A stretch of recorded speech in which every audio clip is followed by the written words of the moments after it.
I recently had the opportunity to sit down and speak with a young man named Hunter McMillan. He's the Revolution Party candidate for the riding of Prince Albert, Saskatchewan.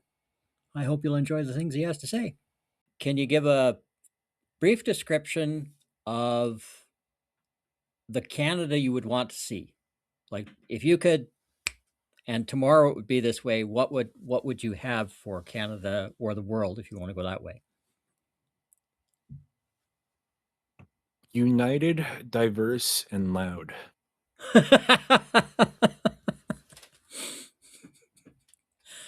That's succinct. I like that. And if I want to expand on that, I mean, historically, I think when we look at America, we always hear of the melting pot. When I think of Canada, I think of the wonderful mosaic that kind of gradually melts together, and we kind of get intertwined, and we taste a little bit of everybody else, while everybody's still distinct. And if we can really bolster that up and be loud on the public stage and make sure that human rights are fought for everywhere, and that people are important. I think that's the most important thing we can do as Canadians. The international scene is something that a lot of people have given Canada credit for. Recently, Carney's speech at Davos garnered a lot of positive acclaim. And I'm not saying it wasn't a good speech or that it didn't deserve that positive acclaim. I am, however, going to say that there's holes in Canada's policymaking. I think the most measurable thing that we can do is preventing contracts and sales to companies and organizations that have deals with these warmongering regimes. We need to be clear that we're not willing to prop up and profit off of these destruction of lives. Like it's something that I don't care if we can sell a little bit more of some motors or some iron at home if it means that the bed that I'm going to be sleeping on is paid for by the blood of innocent people. I can't live with that, and I think that's something that Canadians need to wake up to what's beside them and see that a lot of things that we take for granted is directly funding this innocent death.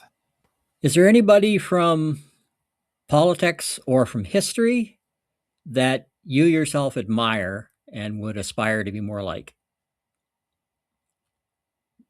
Yeah. Can I give you two You can off give me as they're many as you very want. concise.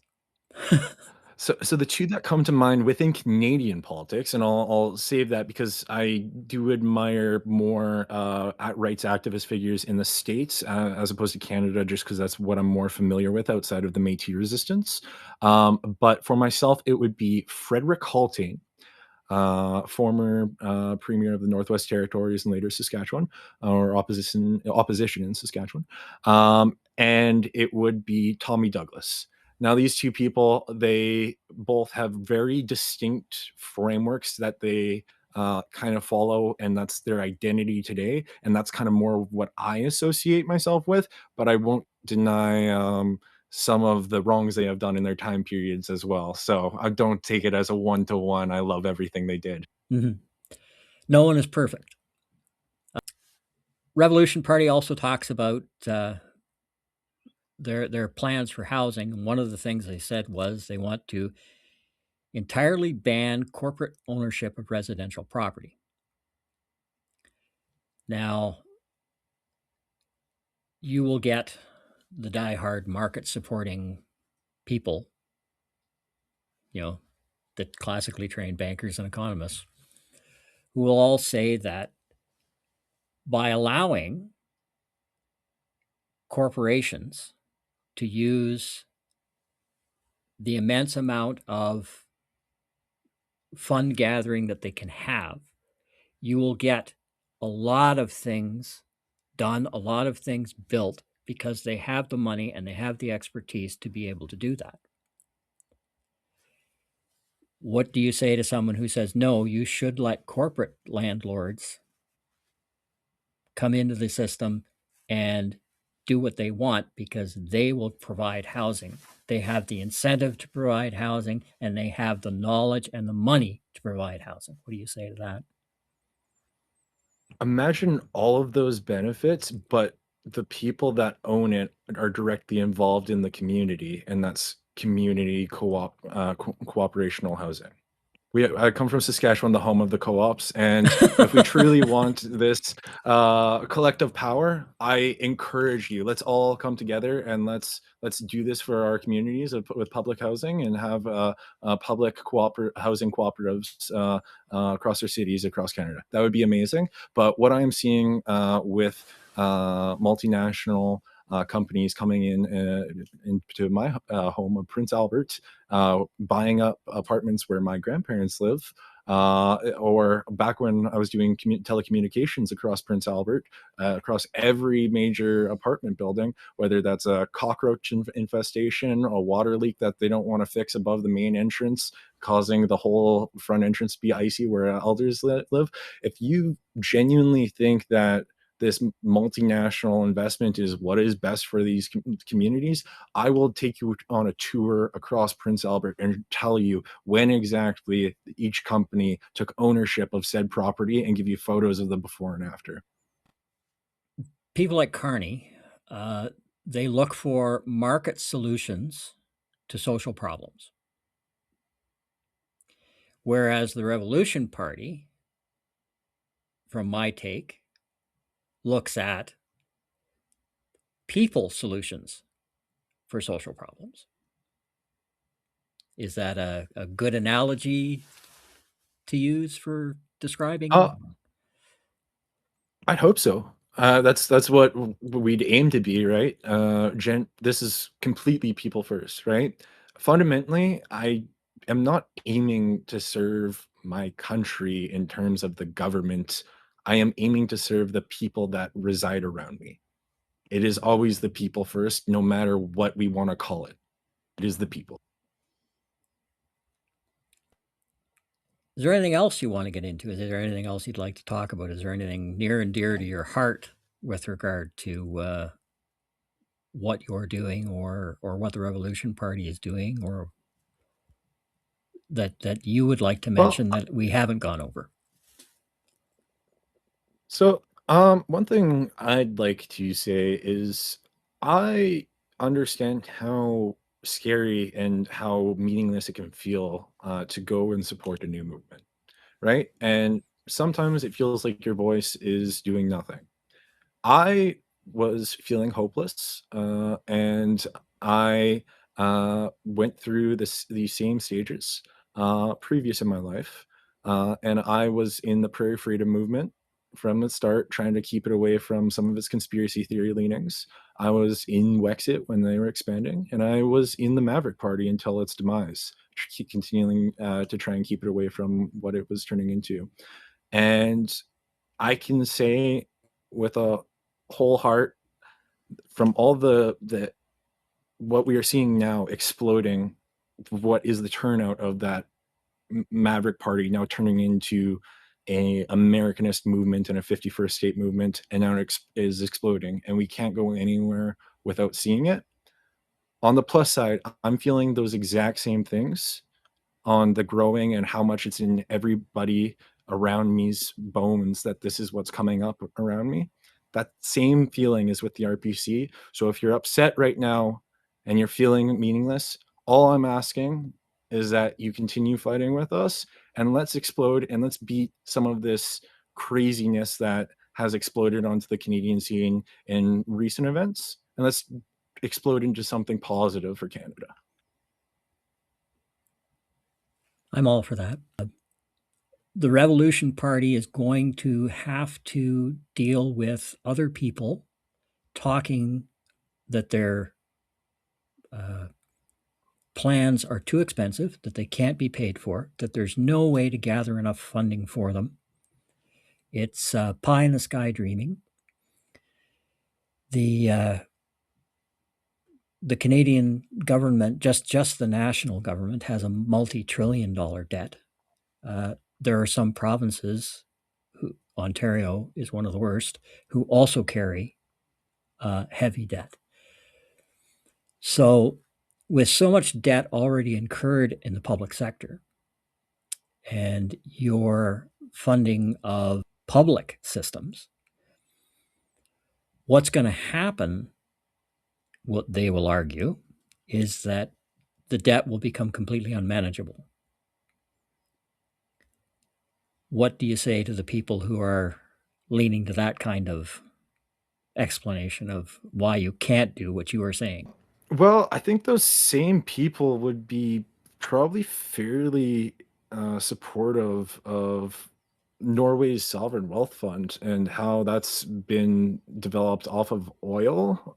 And I'm not sure if a lot of people are aware, but Saskatchewan, which is seen as a joke to a lot of the other provinces, if we're being blunt, we are when it comes to Saudi Arabia on trade with oil, we have parity with them with four different major resources, and that would be helium, uranium, potash, and now alumina. All of those are world leading in either quantity or quality or both. Or both, yeah. If if you think that these things are unobtainable, I encourage you to look at some of the benefits that Norway has gotten out of their system, or just how the public in Saudi Arabia has access to things based highly on this kind of income. And when you look at their tax rates, because I know people are always going to say, I hate taxes. Well, if you hate taxes, we have to make sure that the people that are supposed to be paying are actually paying so you can pay the amount that you're supposed to be paying. Did you know that income tax in Canada was a temporary measure? Don't know if I actually was familiar with that. There was no income tax in Canada prior to the First World War.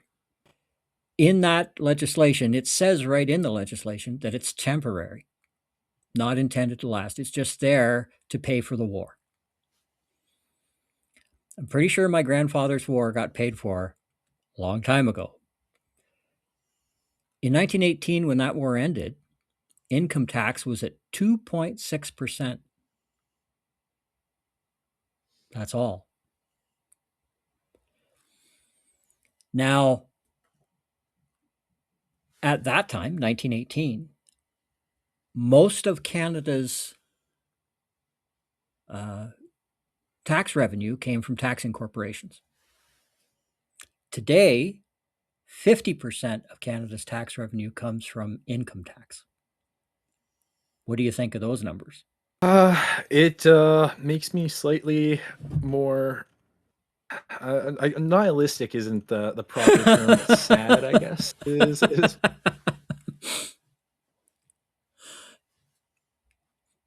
See, there's always new things to but, learn, I eh? do think it plays into no, yeah, but I think it plays into, a lot of what, the RPC proposes, almost directly, even what I wasn't aware of how much it tied into, a lot of what the RPC was proposing.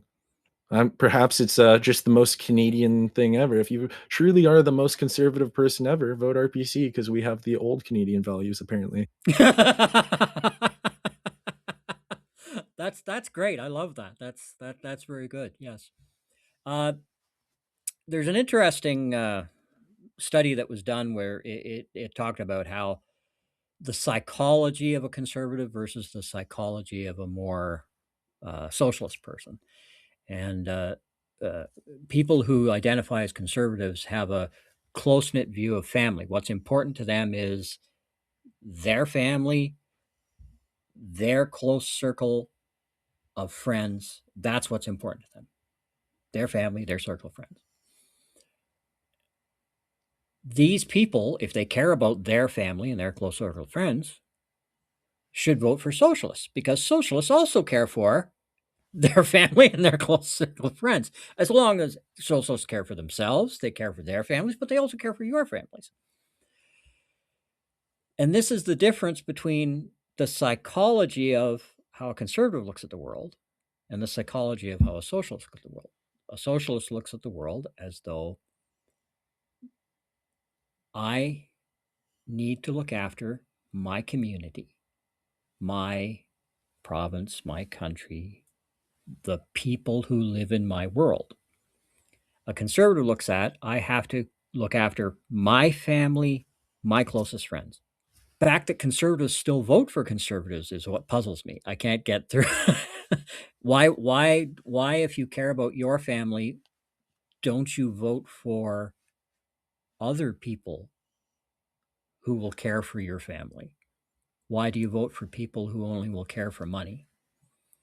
And this is why I don't understand the conservative philosophy. And I've actually, you talked about earlier being someone who had been involved in a riding association. I actually got involved in a local conservative riding association. I was a funeral director. I wore a suit all the time. I fit in. And it really opened my eyes to how these people look at the world. Like they literally do not see beyond their bubble. They have this, and so long as their bubble's good, the rest doesn't matter. Is there any way to reach people whose psychology is that way? So, that's actually, I mean, very directly with how I kind of interact with the party and with different conservative factions. I think it's very important that we have these conversations with these people that think that they are doing the right thing. Fundamentally, I do believe that they think that. Um, but one thing we need to help them realize is it's not necessarily a left versus right thing in this struggle, which is, I think, how they entirely perceive it. It is the top down and the powers that be above you squishing down below you. And if you truly only care about your immediate bubble, I mean, I would love to have talks with you and try to convince you out of that. But even if you only care about that, you have to understand that the person who's stomping down on all of us versus the people that want to have the bubbles expand a little bit for everybody and be a little bit bigger and a little bit more comfortable, you're probably going to have more in common with the people that want the bigger bubbles for everybody than the people trying to make the bubble smaller for everyone. The issue is not left right. The issue is more class related.